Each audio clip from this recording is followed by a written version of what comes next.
Alrighty, hello, good day, and welcome. My name is Mr. JB, and today we are going through another Photopea tutorial. Today we are going through dropping in text that's just going to have a little bit of an outline on the front, but being able to fully see it in the back behind our image, just like our thumbnail does.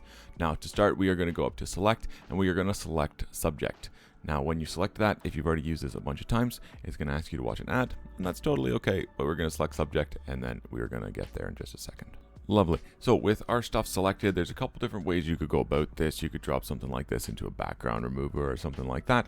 Whatever you want to do, and it will end up doing the same effect. You can use lassos, whatever. We're going to select Control J, duplicate our layer, which is just our person, and then we're going to go to our text. With our text, I've got my text basically maxed out at my size. I've already kind of pre-chosen what I want, and I'm just going to put in dance. Now from here, we want to end up warping this, maybe, depending on what you want to do. We're going to convert this and rasterize it. So right click and go to rasterize. From here, we are going to edit and free transform. We're going to select warp to make sure that we can do these adjustments. And for me, I'm just going to select the rise option.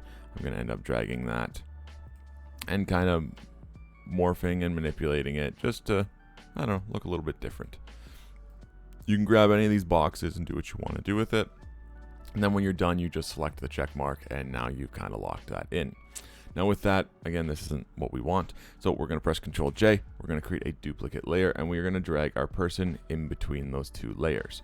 Now with this, we are going to go to our effects, and we are going to go to stroke. It's going to open up this menu. We are going to make our stroke probably around 2 or 3. We're going to change our color to being white so that way it matches whatever our image is supposed to be. And then we are going to go up to our blending options, and we are going to change our fill to be 0. With that, we click OK. And if you want to end up moving your stuff around, you just select your dance copy, press and hold Control, and then your other dance layer. Then you can grab, bam, Control.